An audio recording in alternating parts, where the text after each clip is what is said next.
Well, while some things change, some stay exactly the same. It seemed as though it was just yesterday that England were crowned champions of the world on their home turf, and yet, here we are. A more mature cricketing fan base, as I like to believe, has been graced with the opportunity to watch a spectacle of the highest caliber. The 2023 ICC Cricket World Cup. It was a tournament of surprises, upsets, and the slaying of giants at each and every turn, and yet it was a tournament that gave us all the right moments at all the right times.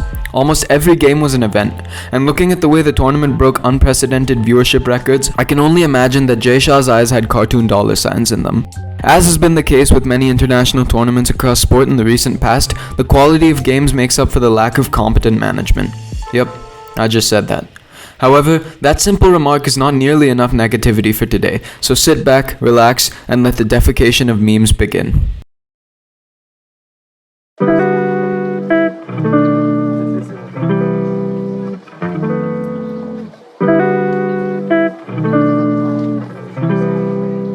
There's honestly nothing I have bad to say about this team. It is indeed true that they were in way over their head if they even thought of semi-final qualification, but given the journey that took them here, I'd say the Netherlands had nothing to be ashamed of. It was just too high of a level of cricket for them to succeed, and their development signals to the world that they could become ready for that kind of challenge in the next 10 to 15 years. Yet, even with a campaign in which they finished dead last, there were so many moments to look back on with pride. Scott Edwards, I feel, is a brilliant option for a long-term Dutch captain, given the confidence that he brought to the side from behind the stumps and in front of them. Logan van Beek and Bastilleira treated themselves to a good share of the wickets, and Max O'Dowd's stroke play whenever he found some form was just something else. Beating South Africa at Dharamshala and that entertaining matchup with Bangladesh at Eden Gardens were just signs of the kinds of highs that this team can reach. This tournament was an experience that they needed, and one that they could walk away from with a lot of pride. I don't think I'm the only one who's tired of pinning a hidden 25% of their expectations on Sri Lanka only to have them underperform at major tournaments. They had a tough 3 games out of the block and honestly could have easily come out with a victory against Pakistan, but apparently Rizwan plays better with back spasms. Losing their captain after the second game made sure that the Lankans went from painfully average to completely out of contention. They revived a little hope with back-to-back wins against the Netherlands and England, but that would be the full stop in the happiness that the Sri Lankans and all those supporting them could feel. Even reviving Angelo Matthews from the dead wasn't enough to avoid 4 losses on the trot to end the tournament. They fell prey to a red-hot Afghan team, were powerless against the necromancy of Mohammad Shami, lost to Bangladesh somehow in a game that had a quite controversial dismissal, and were dead to rights against the New Zealand team that just outclassed them in every way or form. I don't want to say that I'm disappointed, like this was unexpected. I just have no idea of the direction that this team is heading in. We all remember the beautiful time between 2015 and 2019 when the Bangladesh cricket team was becoming an emerging power in international cricket. Those times have now been replaced with despair and confusion. It seems that every time this team trots out to play a major tournament, their performance is both uninspired and boring. They are forever to be the placeholder of a qualification spot everywhere they go. Not good enough to make waves, not bad enough to not qualify, but just good enough to be able to play. Because it's not about winning or losing, but the friends you make along the way. The only game that had any sort of real conviction was the opener against Afghanistan, after which they lost all momentum. Shakib had a terrible outing with the bat. Most times Mamadullah and Shanto were the only ones who could manufacture any solid runs, and the bowling attack wasn't in its usual rhythm. The fizz seemed off, Mehdi Hassan was his usual overrated self, and whoever else it is that bowls for this team clearly couldn't get anything going. Bangladesh matches were the true broadcast money losers, and for the 2 people who came to support this team, I'm sorry. Strictly from a team standpoint, this World Cup campaign for England is possibly the most disappointing thing I've ever experienced, and I listened to Utopia in full length. And much like the album that Travis Scott made us years to wait for, England started okay, became blasphemous in the middle, and were fine towards the end. That is of course a joke because I didn't listen to a second of the album. Looking at this campaign, it's tough for me to fathom what exactly it was that went wrong. The English batting order houses some of the best in the business, and a completely informed legend who decided to come back for another World Cup in Ben Stokes.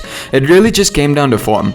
Jos Buttler was in horrible nick and it rubbed off on his confidence as captain. Dawood Malan showed us a couple of good innings against quality bowling attacks, but failed to give England stability when it mattered most. Stokes only managed to find his rhythm in garbage time, and runs were like kryptonite to the rest of the batting order. Reece Topley's injury injury decreased England's ability to get wickets in both the power play and the death. Adil Rashid didn't play brilliantly, but just right for the amount of skill that he has. Chris Woakes didn't bring the right venom with his bowling up front, and yeah, they were an average bowling side, a pretty bad batting side, and a team that never really hit their stride. Nobody was in form, be it Bairstow, Butler, Ali, Stokes, Brook, and so on and so forth. They finished strong and secured a place in the 2025 Champions Trophy, but it'll take some time for this team to get a pep back in their step. That's really all I can say for now. No pundit who wanted to hold on to their job at the start of the tournament would have predicted that Afghanistan achieved the things that they did. They've always been the emergent side in international cricket, but never were they seen as legitimate challengers to the biggest teams in the tournament. It was a tournament of remarkable highs for this Afghan team. They'd only won a single World Cup game before this, and here they came with solid performances in every single match that they played. The win against England early on was by no means a fluke, for Afghanistan gave every team they faced a challenge.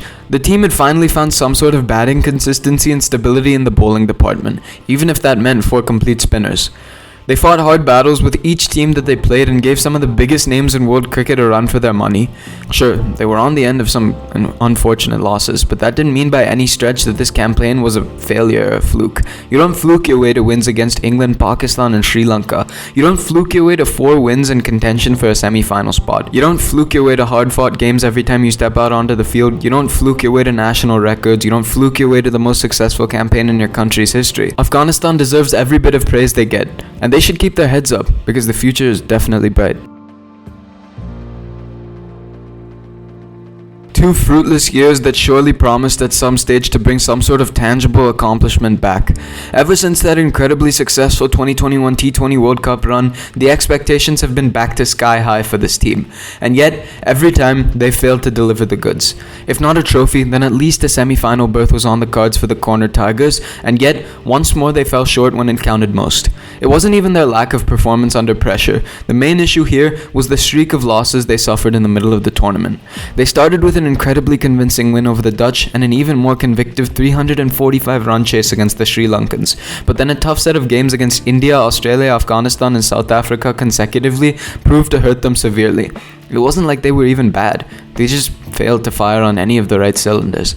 Haris Rauf had consistent pace as always, but struggled like crazy with line and length. Shaheen wasn't able to use the swing to his advantage in the first 10 overs like he normally does. Hassan Ali was the usual on and off guy he likes to be, and Nazim's injury hurt one of the best pace departments in the world, especially in terms of wickets in the first power play. Shadab Khan being completely fit and still being toyed around within the team with occasional replacements at the hands of Usama Mir is a move that only God and Babar Azam have the full knowledge of the logic behind. The back end featured a victory against Bangladesh and a lucky win to New Zealand on DLS to set up a scenario where they had to beat England and do it comprehensively to make the finals over New Zealand's superior net run rate. Let's just say that didn't happen. This team's future is under real question, and with the resignation of Babar Azam as captain from all formats, there are some tough decisions to be made. The development over the next few weeks will be fun to watch, but it seems like their best shot at tangible accomplishment this decade has left them. Every time a major tournament rolls around, one can expect that New Zealand will show up to the party, and for the first half of the tournament, they indeed did. They had an admittedly easy schedule to start the tournament and came out with a perfect 4 wins, but then the streak came to a screeching halt. They'd begin with a meager loss to India, a thriller game that unfortunately had them on the losing side to Australia by 5 runs, a big loss to the Proteas, and an unlucky DLS loss, where 400 runs turned out not to be enough against Pakistan. They'd secured their position in the semis with a win against Sri Lanka, but unfortunately had the poor fate of having to play, or rather be steamrolled by India. With a passive bowling show from Bolt & Company and record-breaking centuries from Kohli and Iyer, there was really not much they could do without consistency in the run chase. Dale Mitchell tried his best, but just couldn't hit towards the death. Shami got important wickets at the right time to pick 7, and the Kiwi campaign that started so strong and tapered off towards the end was finally over. But regardless of their results, I honestly have no complaints with New Zealand this World Cup. As far as I'm concerned, they play how they usually play. Good, solid cricket. Keep it simple and stick to the basics. And that's how they're able to take every tournament they go to so deep. They were on the receiving end of too many unfortunate losses for their own good this time. Tom Latham's captaincy was too risk-free and safe, and the coming in and out of Kane Williamson disrupted the chain of command within the team. Matt Henry's injury shook things up a little bit too, but New Zealand stuck to their most closely held cricketing values, and if it didn't pay off this time, then so be it. If you thought I was going to sit here and act surprised that South Africa faltered in a semi-final yet again, you, my friend, are horribly mistaken. For it's a repeat of a story that legacy Protea fans know all too well. From the makers of Donald and Klusner and Kuipers and Rhodes, now comes Bavuma and de Kock. A new spectacle of sadness has officially been achieved. Playing semi-perfectly to clinch second place and then choking into a slightly inferior team is such a South Africa thing to do. You little jokesters. Little do you know that your brain-fed zingers are costing an entire nation their cardiac stability. Cut it out. There's only so much pain these guys can take. India. You had everything you needed to bring this country to the promised land. You were also set to make it happen. It was yours for the taking. It was right there. And yet you faltered. And for this performance, I have a grand total of 0 complaints. This was the greatest tournament performance by an Indian team ever, the greatest team ever, and yet it'll be a story for them that mirrors that of the 07 Patriots. Props to whoever understands that reference. Rohit Sharma's career as a captain was supposed to have this trophy as its crowning jewel, and his approach to each and every single game to get India off to such fast starts was a representation of how much he'd do to reach the highest peak. Virat Kohli was scoring 70s and 80s on his off days, and Shubman Gill was out of form by the standards he'd set, but still averaged 50 throughout the tournament. Shreyas Iyer and KL Rahul woke up from the dead just in time, and we haven't even gotten to the bowling. Bumrah and Siraj were already off to a speedy start before the Hardik Pandya injury, but after the arrival of Shami, India firmly became the best bowling team in the competition by a long stretch. If it wasn't them, which it always was, Kuldeep and Jadeja would be there to clean up even the best of batting lineups in the middle overs. It was the greatest Indian team of all time, and they simply got outclassed in the final. Australia was the better team. They stuck to the basics and beat you with good solid preparation and execution. Well tried, boys. For all you've achieved, you deserve to keep your heads up.